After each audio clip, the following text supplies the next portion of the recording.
अहिलेको प्रहरीको आइजिपी कसले बनायो? केपी शर्मा ओलीले। केपी ओली पनि पक्राउ पर्दैन, रमेश लेखक पनि पक्राउ पर्दैन। सक्दै यो सुशीला कार्कीलाई विदेशीको डिजाइनमा प्रधानमन्त्री बनाइयो। अहिलेको प्रहरीको आइजिपी कसले बनायो? केपी शर्मा ओलीले। दुई मात्रै छैन होइन?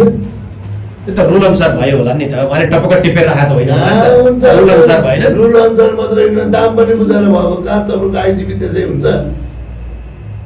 दाम पाउमा लगाएर बुझाएर सुनिन्छ त्यस्तो। के हो त्योभन्दा अर्को कुरा बोल्नुहुन्छ तपाईँ। यहाँ सरकारको मुख्यमन्त्री अनि प्रहरीका एआइजीहरू होइन, अनि यही अहिलेको गृहमन्त्री हुने है, यिनीहरूको एउटा प्लान थियो। त्यो प्लान अनि रवि लामी छानेर निकालेर प्रधानमन्त्री बनाउने एउटा डिजाइन थियो। त्यो डिजाइन असफल भइसकेपछि अनि यो सुशीला कार्कीलाई विदेशीको डिजाइनमा प्रधानमन्त्री बनाइयो। प्रधानमन्त्री त भइन् तर टाउको नभएको जस्तो भयो। त्यही संविधान मानेर प्रधानमन्त्री बन्नुलाई त केपी शर्मा ओली दुई दिएको छँदैदेखि किन हटा? त्यसो भए तपाईँको विचारमा चाहिँ विश्लेषणमा केपी ओली पनि पक्राउ पर्दैन, रमेश लेखक पनि पक्राउ पर्दैन। सक्दै मैले भने त पहिला आफ्नो प्लेन हाइज्याक गर्ने सिरमाला हाल्नु पर्यो नि हजुर। केपी शर्मा ओलीले हाल्नलाई प्लेन हाइज्याक गर्न मिल्छ? 30 लाख रुपियाँ मिल्छ? पुरानो भयो भन्ला नि। पुरानो भनेर बाउलाई बाउनु भन्ने, पुरानो बाउ भनेर बाउ बुढो भयो भने बाउलाई बाउनु भन्ने कानुनले त त्यसो भन्दैन नि। कानुनले त पुस्तकसम्म कारवाही गर्छ। कानुनले त मरेको मान्छे झिकेर पनि कारवाही गर्छ। होइन, त्यसको त समयावधि हुँदैन। सुशीला कार्की महान हुन्, महिला प्रधानमन्त्री भएको छन्, सबको लागि महान, हाम्रो लागि पनि महान। तर प्लेन हाइज्याक गर्ने कारवाही गर्नु परेन हजुर। आफ्नो बुढो चाहिँ प्लेन हाइज्याक गर्ने अनि केपी शर्मा ओलीलाई थुन्छु भन्ने। यसो भन्दाखेरि जेनजीले हेरलाल भुजेल हाम्रो विरोधी भन्ला तपाईँलाई? जेनजी अर्कै बाटो हजुर। जेनजीको त है ती हाम्रो भाइ छोरा जस्तो हुन्, नाति जस्तो हुन्। तिनीहरूको त आन्दोलन क्याप्चर भइसक्यो कि हजुर। त्यो सुशीला कार्की आमाले नै गर्यो। अस्ति बाथे अहिले आमाए, फरक केही पनि छैन।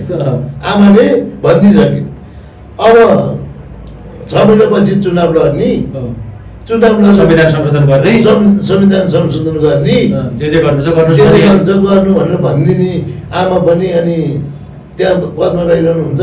यो त म्यान्डेटै मलाई त्यही छ नि सर। कसले दिएको म्यान्डेट? आन्दोलनले दिएको म्यान्डेट हो यो। आन्दोलनको म्यान्डेट आन्दोलनले त फेरि सुशीलालाई प्रधानमन्त्री बनाउने भन्ने पनि म्यान्डेट होइन नि। होइन नि, आन्दोलनको म्यान्डेट अर्कै थियो के? त्यसै भ्रष्टाचार अन्त्य गर्ने, सुशासन ल्याउने, तत्कालीन समयको सोसल मिडिया ब्यान्ड जुन थियो त्यसलाई खोल्ने, त्यति नै ल्याउने हजुर। कसले ल्याउने? त्यति नै हो। अनि कसले ल्याउने? तर अकस्मात आन्दोलनको स्वरूप अर्कै बन्यो, सरकार ढल्यो, नयाँ सरकार बन्यो। पुरा मजाले आउँछ। हामी राजनीति गरिरहेकै मान्छे हो होइन, मजाले आउँछ। तपाईँले भनेको प्रश्नको जवाब मलाई मजाले आएको छ। तर कुरा के हो थाहा छ हजुर? हाइपोथेटिकल कुरा गरेर हुँदैन नि। मैले अघि भने नि त्यो 76 जना मान्छे मरेको हो, मरे होइन त? शेरबहादुरको श्रीमती भाउजूले है यो कुकुर म उस्तै हो गल्ती हो भने हो, डरले भने। अनि फरेला र भरेङ बासाको भरेङ चर्या हो, केपी शर्मा ओली टोकरीमा भागे हो नि त? भोलिपल्ट हुँदैन भन्नु त हो नि? यो कुरो त सत्य हो नि। यत्रो 2,92,06,000 जनताले देखा हो नि। अझ विदेशले त कति हेऱ्यो टोकरीमा बसेर लिएर गयो होइन त? देशको प्रधानमन्त्री होइन कोक्रामा बसेर भाग्नु पर्यो। किन अब चाहिँ विकल्प के त अनि? अब हुन्छ के? के हुन्छ अब यो देश किन यो गर्न जाँदैछ? अब यो जेनजीको र जेनजी युवाको र एमाले काङ्ग्रेस माओवादीको द्वन्द्वतिर जानेको देश। त्यस्तो अवस्था भयो, त्यो अवस्था भयो। यो हुनु हुँदैन मेरो विचार।